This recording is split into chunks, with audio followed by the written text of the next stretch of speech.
زنی که به اجازت شوهر از خانه بیرون می شود در ملامت خدا و ملائکه خدا می ماند.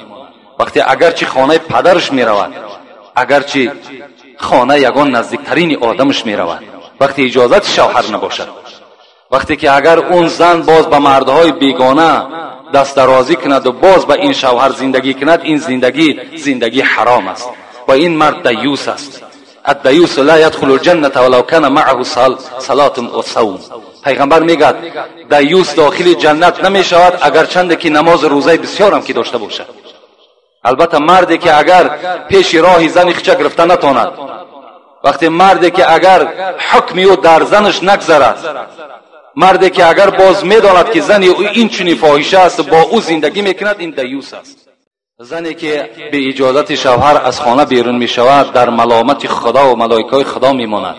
وقتی اگرچه خانه پدرش می رود،